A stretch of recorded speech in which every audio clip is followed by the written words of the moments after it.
నమస్తే సార్.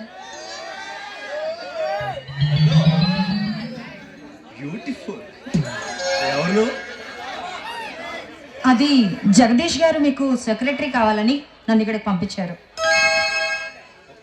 ఓ, లత అంటే నువ్వేనన్నమాట. ఎస్, నేనే. ఇంతకీ ఈ ఉద్యోగం చేయడం నీకు ఇష్టమేనా? ఇష్టం లేకపోతే ఇంత కష్టపడి మిమ్మల్ని వెతుక్కుంటూ ఇక్కడికి ఎందుకు వస్తాను? చూడు మిస్ లత, అయ్యో ఏమిటో ఈ ఇంగ్లీష్ భాష. దేన్నైతే మిస్ చేసుకోకూడదో దానికే మిస్ అని పేరు పెట్టారు. అదే మన తెలుగులో అయితే తరుణి అంటే తరుణమైనది అని అర్థం. ఏమంటావు లత? ఎస్, చాలా కరెక్ట్గా చెప్పారు. వెరీ గుడ్, తెలివైన దానివేనమాట. తెలివితో పాటు తెగింపు కూడా ఉంది. అందుకే ధైర్యంగా మీ దగ్గర జాబ్ చేయడానికి వచ్చాను. అంటే నా అలవాట్లు, నాకున్న వ్యసనాలు అన్నీ తెలుసుకునే వచ్చావన్నమాట. మీకున్న వ్యసనాలతో నాకు పని లేదు. నాకు కావాల్సింది నా ఉద్యోగం మాత్రమే. అంటే ఏమిటి నీ ఉద్దేశం? అంటే ఏం లేదు, నేను చేయలేనిది, నాకు ఇష్టం లేనిది మీరేం చేయమన్నా విత్ ఇన్ సెకండ్స్లో నేను ఈ జాబ్కి రిజైన్ చేసేస్తాను, అంతే.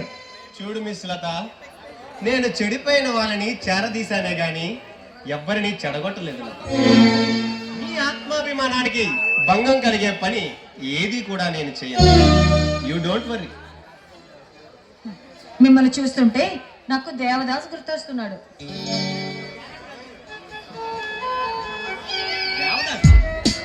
వాడొట్టి పూల్ లత. ప్రపంచంలో ఉన్న ప్రేమ మొత్తం తనకే అంది వస్తే విస్మరించాడే గాని వినియోగించుకోలేకపోయాడు. అయినా ప్రపంచంలో ఈ మందు కంట మత్తునిచ్చే పదార్థం ఏముంది చెప్పు? తాగడం. దేవదాసునైతే చచ్చినా తాగేవాడి కాదు. అవునా? మరెందుకు తాగుతున్నారు? అదో పెద్ద హిస్టరీలే.